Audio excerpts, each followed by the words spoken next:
दुकानदार की जादुई सुनहरी ड्रेस। किशोरगंज नामक गांव में सरिता अपने माता पिता के साथ रहती थी। सरिता के माता पिता कभी मजदूरी का काम किया करते थे तो कभी साफ सफाई का, कभी कुछ तो कभी कुछ। उनका कोई भी काम फिक्स नहीं था, जिस वजह से उन्हें कभी कभी परेशानियों का भी सामना करना पड़ता था। सरिता छोटी थी, जिस वजह से वो घर में रहती थी और घर के काम संभालती थी। सरिता के माता पिता काम पर निकल जाते थे, जिसके बाद सरिता घर में अकेले सारे काम संभाला करती थी। सरिता को बचपन से ही सजने संवरने का बहुत शौक था, जिस वजह से वो हमेशा ही आस पड़ोस के लड़कियों का मेकअप इस्तेमाल करके सजा करती थी और फिर शाम को अपने माता पिता को डांस करके दिखाया करती थी, जिसे देखकर उसके माता पिता बहुत खुश होते हैं और मन ही मन उसके सपनों के बारे में सोचा करते हैं। एक दिन की बात है जब सरिता अपनी दोस्त का मेकअप लेकर तैयार हो जाती है और घर में रखी एक फ्रॉक पहनकर अपने पिताजी के सामने खड़ी होकर कहती है, पापा मैं कितनी सुंदर लग रही हूँ ना, एक दिन मैं बहुत बड़ी मॉडल बनूंगी। मेरी बेटी किसी मॉडल से कम थोड़ी है। अरे इसको इतना बढ़ा चढ़ा कर मत बोलो, वरना इसके ख्वाबों के मीनारे बन जाएंगे और वो मीनार कभी हम पूरी नहीं कर पाएंगे। अपने माता पिता की बातें सुनकर सरिता बहुत खुश होती है।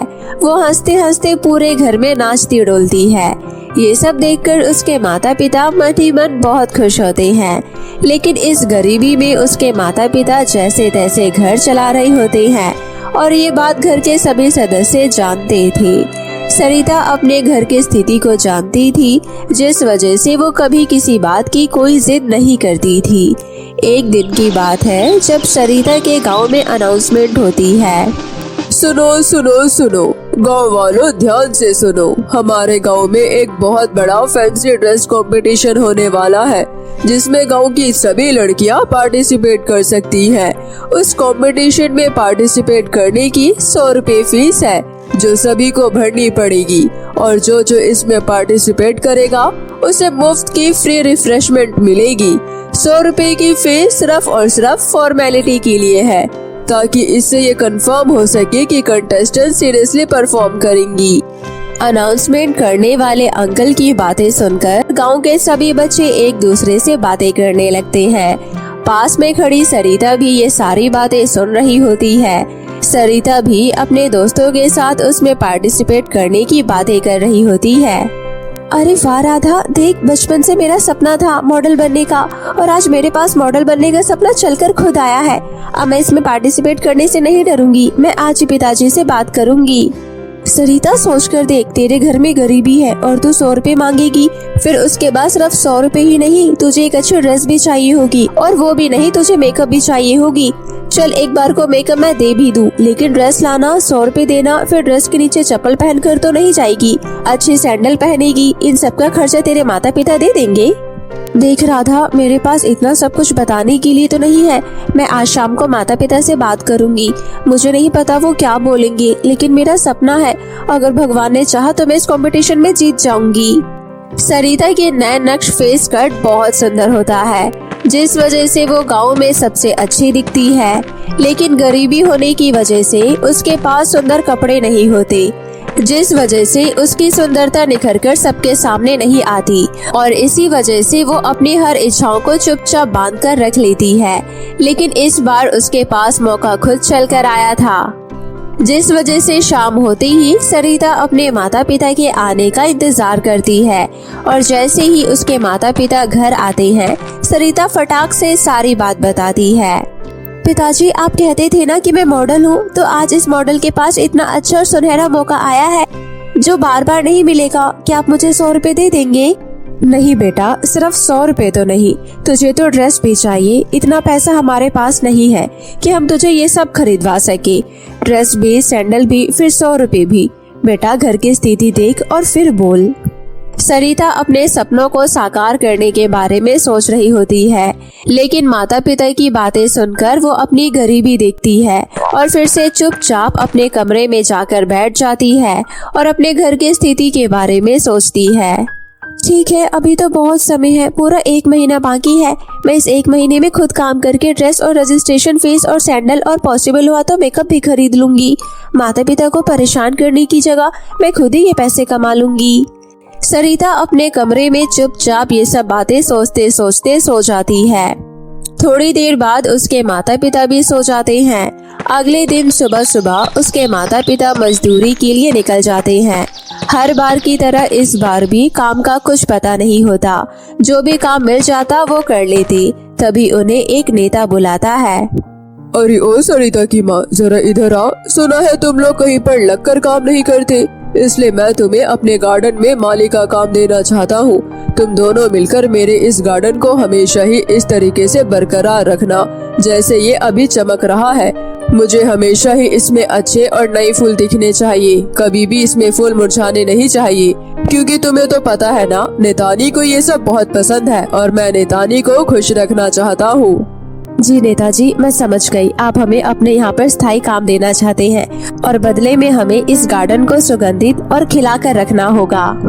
बिल्कुल ठीक पहचानी। अब सुनो तुम दोनों, जाओ सबसे पहले इस गार्डन की पल्ली तरफ जो बंजर जमीन दिख रही है उसको तुम्हें खाद पानी लगाकर ठीक करना है और उसमें गुलाब के फूलों के पौधे लगाने हैं। जी नेताजी, हम लोग संभाल लेंगे, आप चिंता ना करें। लेकिन मैं चाहती हूँ आप हमें अच्छी सैलरी दे दे। जी नेताजी, हम लोग संभाल लेंगे, आप चिंता ना करें। लेकिन मैं चाहता हूँ कि आप हमें अच्छी सैलरी दे ताकि हम अपने घर परिवार का ठीक से ख्याल रख सके। हमारी छोटी बेटी है जो बहुत सारे सपने लिए बैठी है। मैं तुम दोनों को महीने के 30,000 रुपए दिया करूँगा। बहुत मेहरबानी होगी साहब। बस एक रिक्वेस्ट है मेरी, कृपया करके आप हमें आधे पैसे एडवांस दे दीजिए, क्योंकि मेरी बेटी गांव में होने वाले फैंसी ड्रेस कंपटीशन में पार्टिसिपेट करना चाहती है और हमारे पास इतने पैसे नहीं कि हम उसकी फीस और ड्रेस और सैंडल दिला सके। ठीक है, शाम को देता हूँ, अभी मैं काम से बाहर जा रहा हूँ। सरिता के माता पिता बहुत खुश होते हैं। इस काम में उन्हें पूरे 30,000 रुपए मिलेंगे। इससे अच्छी और क्या बात थी जो उन्हें आज तक कभी नहीं मिले। वहीं दूसरी तरफ सरिता मन में चिंता रखकर अपनी दोस्त से बातें करके अपना दिल बहला रही थी और शाम होते ही जैसे ही उसके माता पिता नेता से पैसे लेकर घर आते हैं तो उसके माता पिता उसे खुशखबरी सुनाते हैं। सरिता, मैं तुम्हें खुशखबरी देना चाहती हूँ। आज हमें बहुत अच्छी जगह काम मिला है और हम स्थायी जगह पर काम किया करेंगे और तो और हमें पैसे भी अच्छे मिलेंगे। तो अब हमने सोचा है कि तुम्हें कंपटीशन में पार्टिसिपेट करने से नहीं रोकेंगे। आज हमें मालिक ने आधे पैसे एडवांस में दे दिए और ये लो, मैं तुम्हें पैसे दे देती हूँ रजिस्ट्रेशन फीस, और कल मैं तुम्हारे साथ चलकर तुम्हारे ड्रेस और तुम्हारे सैंडल भी तुम्हें दिलवा दूंगी। अरे वाह माँ, क्या सच में भगवान ने हमारी बात सुन ली और हमें इतना अच्छा काम मिल गया। ये तो बहुत अच्छी बात है। इतना कहकर सरिता अपनी माँ को गले लगा लेती है और बहुत खुश होती है। सरिता अपने हाथ में 100 रुपए देखकर अपने सपनों को पूरा होता हुआ देखती है कि तभी उसके पिताजी कहते हैं, सरिता की माँ, तुमने देखा हमारी बेटी कितनी खुश हो गई और अब हम इसे खुश रखेंगे। हर माता पिता अपने बच्चों को खुश रखने की हर वो कोशिश करते हैं जो वो कर सकते हैं, इसलिए अब हम अपनी बेटी को किसी भी वजह से नहीं रोकेंगे। अब जब हमारे पास भगवान की वजह से पैसा आ गया तो अब हम अपनी बेटी के सारे सपने पूरे करेंगे। हो सकता है हमारी बेटी उसमें जीत जाए। पिताजी, आप दोनों मेरे ऊपर भरोसा रखिए। मैं इस कंपटीशन में जरूर जीतूंगी। मैं मेहनत करूंगी। मैं हर वो कोशिश करूंगी जिसमें मैं कामयाब हो सकूं और फिर उसके बाद भगवान की मर्जी। सभी बहुत खुश होते हैं। शाम को खाना पीना खाकर सो जाते हैं। अगले दिन सुबह होती है। सरिता बहुत खुश होती है। उसकी माँ और उसके पिताजी काम पर जाते हैं और उसकी माँ बीच दोपहरी में थोड़ी देर का टाइम लेकर सरिता के पास आती है और उसके साथ मार्केट जाती है ताकि उसे ड्रेस, मेकअप और सैंडल दिला सके। अपनी माँ को घर में देखकर सरिता तैयार हो जाती है और खुशी खुशी अपनी माँ के साथ मार्केट चली जाती है। मार्केट में जाकर बहुत जगह देखने पर उसे एक ड्रेस पसंद आती है। तभी वो दुकानदार से कहती है, अंकल, ये ड्रेस कितने की है? मुझे ड्रेस अपने कंपटीशन के लिए चाहिए। ये 1000 रुपए की ड्रेस है। 1000 रुपए? क्या कह रही हो? इतनी महंगी ड्रेस मैं नहीं ले पाऊंगी। इसके रेट थोड़े ठीक करो, तभी हम देख सकते हैं, वरना हम चलते हैं। ये कोई मामूली ड्रेस नहीं है, ये सुनहरी जादुई ड्रेस है। मेरा इम्पोर्ट एक्सपोर्ट का काम है और ये मेरे पास दूसरे देश से आई है। सब कहते हैं ये जादुई ड्रेस है, लेकिन मुझे आज तक इसके जादू के बारे में नहीं पता चला। हो सकता है तुम्हें इस ड्रेस से कुछ फायदा हो जाए, तो तुम ये ड्रेस 900 रुपए में ले जाओ। नहीं भैया, मैं इसके 700 रुपए दे सकती हूँ, उससे 1 रुपए भी ऊपर नहीं दे सकती। अच्छा ठीक है, ले जाओ। वैसे भी मेरे नए स्टॉक आने वाले हैं, मुझे पुराना स्टॉक निकालने की जल्दी है, इसलिए मैं तुम्हें ये सस्ते में दे रहा हूँ, वरना मैं 900 रुपए में ही इसे बेचता। बहुत बातचीत होने के बाद सरिता की माँ अपने रेट पर उसे खरीद लेती है। दुकानदार की बातें सरिता की माँ और सरिता ध्यान से नहीं सुनते, क्योंकि वो बहुत जल्दी में होते हैं और उन्हें इन सारी बातों से कोई मतलब नहीं होता, क्योंकि वो तो अपना रेट लगाने में बिजी होते हैं। थोड़ी देर बाद सैंडल लेने एक दुकान में जाते हैं। भैया, मुझे कंपटीशन में पार्टिसिपेट करना है, मेरी ड्रेस सुनहरे रंग की है, आप मुझे इसके मैचिंग का कोई अच्छा सा सैंडल बता दो। मेरे पास ज्यादातर काले रंग के सैंडल है जो सब ड्रेस पर चलते हैं, और सुनहरी ड्रेस पर सुनहरा सैंडल अच्छा नहीं लगेगा, इसलिए मैं तुम्हें सजेस्ट करता हूँ कि तुम काले सैंडल ही लो। बेटा, तुम ठीक कह रही हो, लेकिन इसका रेट तो बताओ। 200 रुपए की सैंडल है आंटी जी। अच्छा, इसके मैं 150 रुपए दूंगी। अच्छा ठीक है, ले लो। सरिता की माँ अपनी गरीबी में इतनी महंगी महंगी चीजें लेते वक्त सोचती है और हर जगह पैसे कम करवा करवा कर चीजें लेती है। अब उन्हें बस मेकअप किट चाहिए थी, जो मार्केट में कहीं पर भी नहीं मिलती, और बहुत ढूंढने के बाद भी सरिता को कोई भी मेकअप किट अपने लिए नहीं मिल पाती। इसके बाद सरिता अपनी माँ से रास्ते में घर वापस आते वक्त कहती है, माँ, राधा के पास मेकअप किट है, उसने कहा था कि वो अपने मेकअप किट दे देगी। आप चिंता ना करें, मैं उसके मेकअप किट से मेकअप कर लूंगी, और अभी तो बहुत दिन बाकी है, कम से कम पूरे 28 दिन। हो सकता है उसके बीच मुझे कहीं ना कहीं मिल जाए, और अगर नहीं भी मिली तो कोई बड़ी बात नहीं है, मेरा काम चल जाएगा। ठीक है बेटा, जैसा तू कहे, लेकिन बाद में मुझे कंप्लेंट मत करियो कि मैंने नहीं दिलाया।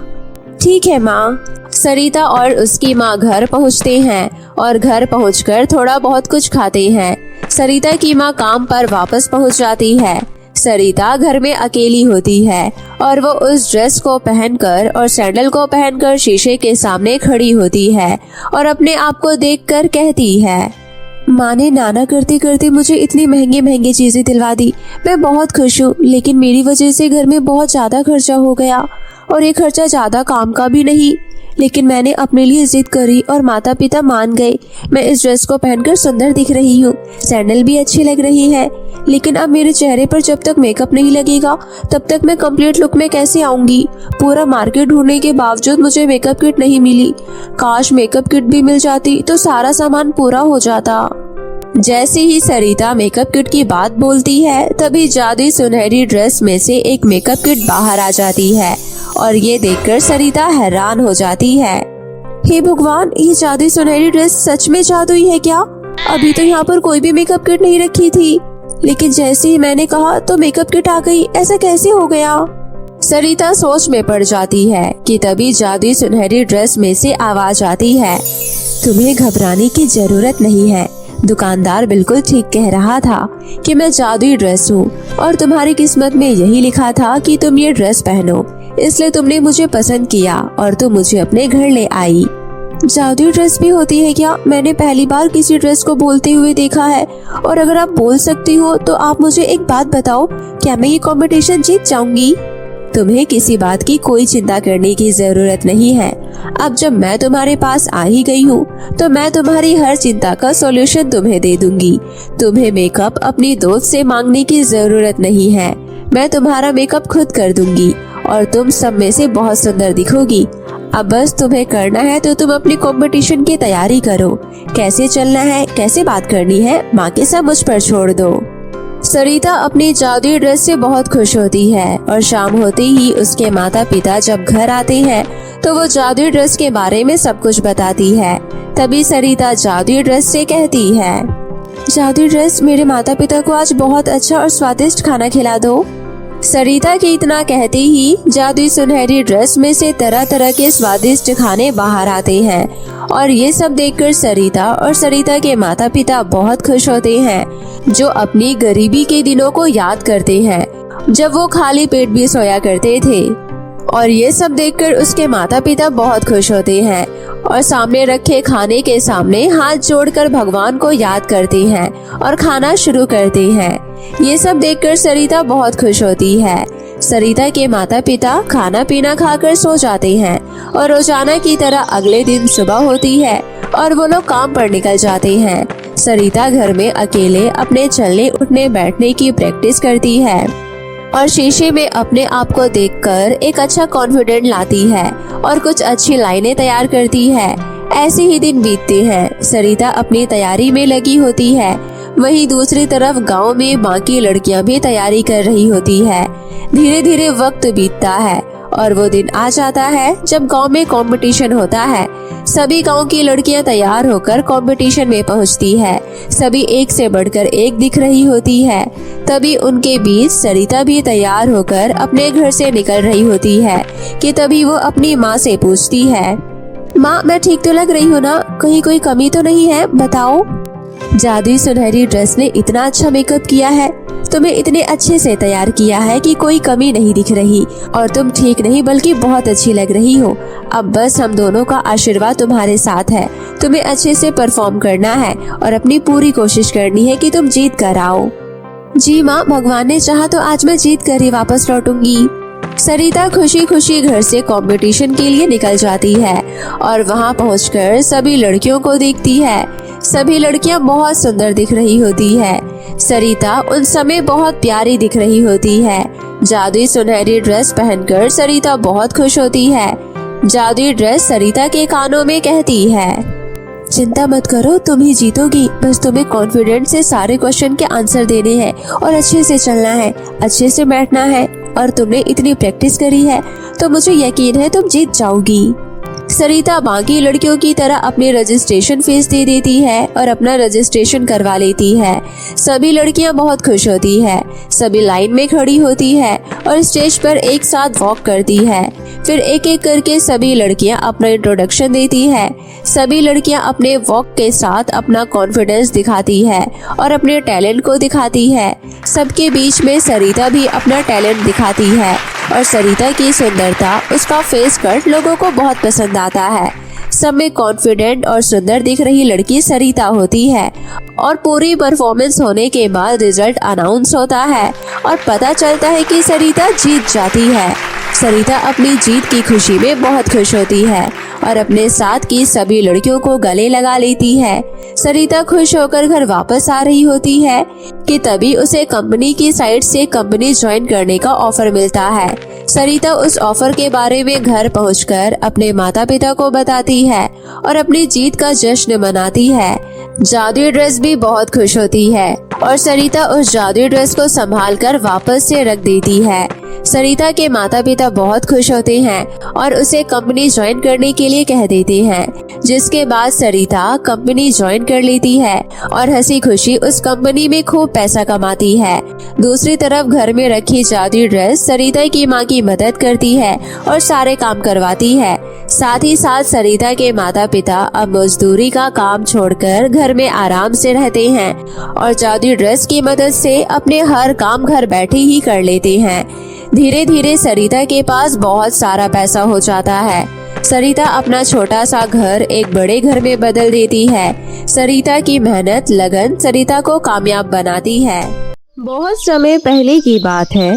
बहादुरगढ़ गांव में उषा और सोनम नाम की दो बहनें अपनी माँ कुसुमलता और अपने पिता मनोज के साथ हंसी खुशी से रह रहे थे। दोनों बहनों का परिवार बहुत ही गरीब था। वो 2 वक्त का रूखा सूखा खाकर अपना गुजारा कर रहे थे, परंतु फिर भी पूरा परिवार हंसी खुशी से रह रहा था। मनोज सेठ के यहाँ अनाज रखने और उठाने का काम किया करता था, जिसके बदले सेठ मनोज को दिन के केवल 100 रुपए ही देता था। मनोज एक अनपढ़ आदमी था, इसलिए वो सेठ की सभी बातें मानता था और सेठ मनोज का फायदा उठाकर कम पैसों में ही मनोज से अधिक काम करवा लिया करता था और मनोज को खरी खोटी भी सुनाया करता था। मनोज की पत्नी कुसुमलता दूसरों के घरों में झाड़ू पोछा का काम किया करती थी। कुसुमलता को उसके काम के जो भी पैसे मिलते, वो उन पैसों से अपनी दोनों बेटियों को पढ़ा लिखा रही थी। मनोज की दोनों बेटी उषा और सोनम एक दूसरे से बिल्कुल अलग थी। उषा बड़ी बहन जो कि स्कूल पढ़ने जाया करती थी, वो बहुत मन लगाकर पढ़ाई करती थी। इसके विपरीत छोटी बहन सोनम को मेकअप करने का बहुत शौक था। उसको पढ़ने लिखने में कोई रुचि नहीं थी। वो पूरा दिन अपने आप को आईने में ही निहारती रहती थी। सोनम दिखने में बहुत ही सुंदर थी। सोनम के लंबे लंबे बाल, भूरी आंखें और गुलाबी होठ थे।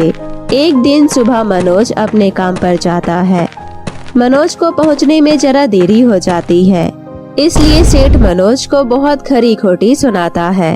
मनोज बेचारा इसके आगे कुछ नहीं कह पाता और सर झुकाकर खड़ा रहता है।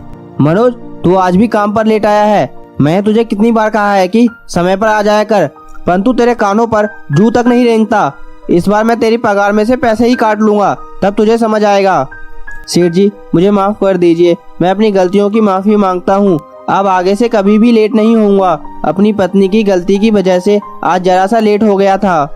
सेठ मनोज की बातों को बिल्कुल नहीं सुनता और वो मनोज से काम कराने लगता है। काम करते करते शाम हो जाती है। जब सेठ को पैसे देने की बारी आती है तो सेठ मनोज को पैसे नहीं देता और बेचारा मनोज मुंह लटकाए घर वापस आ जाता है। जब उसकी पत्नी कुसुमलता उससे घर का राशन लाने को कहती है तो मनोज अपनी पत्नी को सेठ के यहाँ पर हुई सभी बातें बताता है। ये सब सुनकर कुसुमलता कहती है, हे भगवान, एक तो वैसे ही मेरे सर पर बहुत सारी टेंशन है, ऊपर से तुम्हारा ये सेठ कभी समय पर पैसे नहीं देता है। घर पर राशन का सभी सामान खत्म हो गया है और अब मैं अपनी दोनों बेटियों को क्या खिलाऊंगी। सेठ के यहाँ पर जाने में आज मुझे जरा देरी हो गई। इस वजह से मुझे सेठ ने बहुत खरी खोटी सुनाई है और कुछ दिनों तक पैसे देने के लिए भी मना कर दिया है।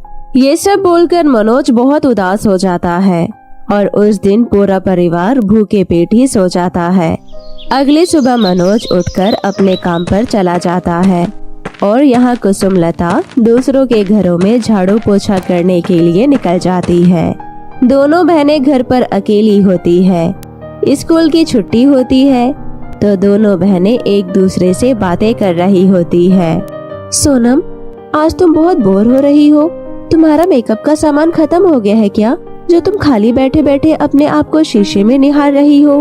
हाँ दीदी, आपको तो पता ही है हमारे पास ज्यादा पैसे नहीं है जो कि मैं रोज नया नया मेकअप का सामान खरीद सकूं। इसलिए आज मैं बैठे बैठे बोर हो रही हूँ। क्यों ना हम दोनों बहनें आज कहीं घूमने चले? ठीक है, चलो। वैसे भी बहुत दिनों से हम दोनों बहनें साथ बाहर घूमने नहीं गए हैं। अभी चलते हैं, शाम को अंधेरा होने से पहले घर वापस आ जाएंगे। इस तरह दोनों बहनें बाहर घूमने का फैसला करती है। दोनों बहनें जंगल के लिए निकल जाती है और जंगल के रास्ते पर चलने लगती है। घर से जंगल बहुत दूर था, इसलिए उन्हें चलते चलते बहुत प्यास लगने लगती है। दीदी, मुझे बहुत प्यास लग रही है। चलो, जंगल के बीचों बीच एक नदी है, हम वहाँ पानी पीने चलते हैं। दोनों बहनें जंगल के बीचों बीच पहुँच जाती है और नदी के पास पानी पीने के लिए चली जाती है। तभी उषा देखती है कि एक छोटी सी बच्ची नदी में डूब रही है। उषा उसे बचाने के लिए सीधे नदी में कूद जाती है और उसे बचा लेती है। अरे छोटी बच्ची, तुम यहाँ पर क्या कर रही हो और तुम्हें यहाँ पर कौन लेकर आया है? क्या तुम इस घने जंगल में अकेले रहती हो? बताओ। दीदी, आपने मेरी जान बचाकर मेरे ऊपर बहुत बड़ा एहसान किया है। मैं आपका ये एहसान मरते दम तक नहीं भूलूंगी। इतना कहकर छोटी सी बच्ची एक परी के रूप में बदल जाती है। तुम दोनों बहनें दिल की बहुत साफ हो। मैं एक परी हूँ और मैं यहाँ पर अपनी साथी परियों के साथ घूमने आई थी, परंतु मैं गलती से इस नदी में गिर गई और मुझे तैरना नहीं आता था और मैं डूबने लगी। तुमने मेरी सहायता करके मेरी जान बचाई है। इसके बदले मैं तुम दोनों बहनों को धन्यवाद देती हूँ। तभी वहाँ पर रानी परी भी आ जाती है। बेटा, तुम दोनों ने मेरी बेटी की जान बचाकर बहुत अच्छा किया है। मैं तुम दोनों बहनों से बहुत खुश हूँ। तुम दोनों बहनें मुझसे कुछ भी मांग सकती हो। परी जी, ये तो हमारा फर्ज है, इसके बदले हम आपसे कुछ भी कैसे मांग सकते हैं? आखिर हमारे माँ बाप ने हमें दूसरों की सहायता करना सिखाया है। उषा की बातें सुनकर रानी परी और खुश हो जाती है और दोनों बहनों से खुश होकर रानी परी उन दोनों बहनों को एक जादुई लिपस्टिक देती है। ये एक जादुई लिपस्टिक है। ये लिपस्टिक हमेशा तुम दोनों बहनों की मदद करेगी और इस लिपस्टिक से तुम कुछ भी मांग सकती हो। इस लिपस्टिक को लगाते ही तुम दोनों बहनें बहुत ही खूबसूरत दिखने लगोगी और इस लिपस्टिक से तुम दोनों बहनें बहुत ही समझदार भी हो जाओगी। धन्यवाद परी जी, जो आपने हमारे लिए इतना सोचा। इतना कहकर दोनों बहनें वो जादुई लिपस्टिक लेकर अपने घर वापस चली जाती है। घर पहुंचते ही दोनों बहनें अपने माता पिता को सारी बातें बताती है। दोनों बहनें वो जादुई लिपस्टिक लगाती है। जादुई लिपस्टिक लगाते ही दोनों बहनें बहुत ही सुंदर दिखने लगती है। ये सब देखकर उनके माता पिता बहुत खुश हो जाते हैं और उन्हें वो लिपस्टिक जादुई होने पर विश्वास हो जाता है और अब दोनों बहनें जादुई लिपस्टिक से अपनी जरूरतों का सामान मांग लिया करती थी और उस जादुई लिपस्टिक की मदद से अब उस परिवार की सभी मुसीबतें दूर हो जाती है और अब धीरे धीरे पूरा परिवार खुशहाल जीवन बिताने लगता है। मनोज की एक प्राइवेट कंपनी में जॉब लग जाती है, जिससे मनोज को अच्छा खासा पैसा मिल जाया करता है और अब कुसुमलता को दूसरों के घरों में झाड़ू पोछा का काम नहीं करना पड़ता और वो अपने घर में अपनी दोनों बेटियों का पालन पोषण करती है। जादुई लिपस्टिक की मदद से दोनों बहनें गरीबों और बेसहारा लोगों की खूब मदद करती है और पूरा परिवार इस प्रकार जादुई लिपस्टिक के साथ अपने आगे का जीवन हंसी खुशी से बिताने लगते हैं। तो मेरे प्यारे दोस्तों, कैसी लगी आपको मेरी ये कहानी? मुझे कमेंट करके जरूर बताएं और इसे अपने दोस्तों के साथ भी शेयर करें। और हाँ दोस्तों, अगर आपने अब तक मेरे चैनल को सब्सक्राइब नहीं किया है तो प्लीज जल्दी से नीचे लाल बटन दबाकर अभी कर ले। तो मिलती हूँ आपसे फिर किसी नई कहानी के साथ। तब तक के लिए आप अपना ध्यान रखें। बाय बाय दोस्तों।